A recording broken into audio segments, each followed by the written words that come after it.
We're just testing out a new video recorder today, Loom, but I wanted to just go over, what it is that our team looks at when we're looking at the narrative surrounding AI in Canada. If you guys haven't seen me before, or listened to my voice, my name is Alex. I run an AI agency in Toronto called Peak Demand Incorporated. We help small business, medium sized enterprise, public transit systems, as well as municipalities, large businesses, with AI use case implementation, AI system integration, API integrations, connecting different systems, as well as overall adoption and strategies to make sure that goes well at the business level. So I just like to type in artificial intelligence in Canada every so often just to see what sort of the news is saying to mainstream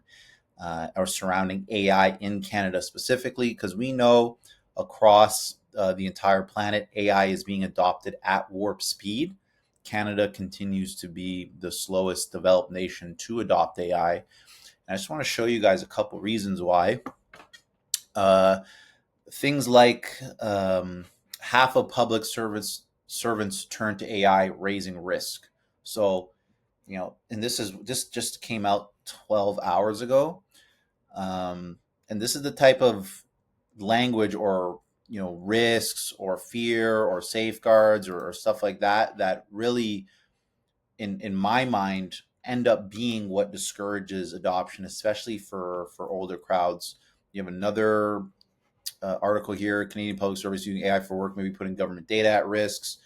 Like 100%, if you're using public terminals like ChatGPT and you're throwing, private government data into that, probably not the best idea. But that just comes down to AI familiarity, like AI literacy. Do people understand the systems that they're using? Are government workers trained and up to speed on the systems that they're using? So I really do feel like it's improved. Here we got another one. Why do 4 and 5 AI products fail? We know that a lot of AI implementations over the last couple of years have failed, have caused issues. About 95% of all AI projects launched by internal teams fail. However, when internal teams pair up with an AI agency, that probability of success increases to almost 70%. So it's literally just a matter of exposure. The more exposed you are, the more expertise you gain, generally the better you do. We got another one here. Half of Canadians see artificial intelligence as a threat, survey says. And yeah, half of Canadians, like, this is only coming out last week.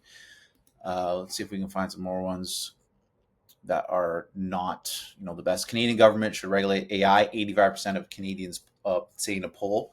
That same poll had 78% of Canadian business owners saying that AI was irrelevant to their business. So we're seeing a very stark disconnect between Canadians understanding AI tools, what they can do, what it means for their security and data, and the reality of what AI is, in everyday practice. So for 85% of Canadians to say that they want AI regulation, that's just screaming to me that 85% of Canadians aren't familiar with what AI is or how it works. That number is extremely high. Americans, they're like, oh, AI, we want our AI. Let me do my AI. Let's get AI right now.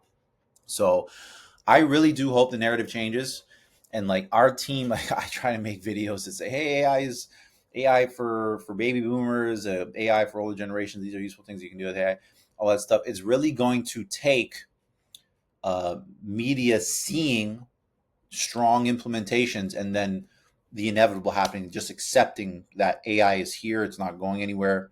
I would say it's inevitable for business operations across the globe. At some point, every single entity that is worth their weight in salt is going to have some sort of AI operation in place to make sure it's keeping pace with competition. Anyways, just a short one today. If you liked what you hear here on the channel, please like and subscribe. Looking forward to the next one. Bye now.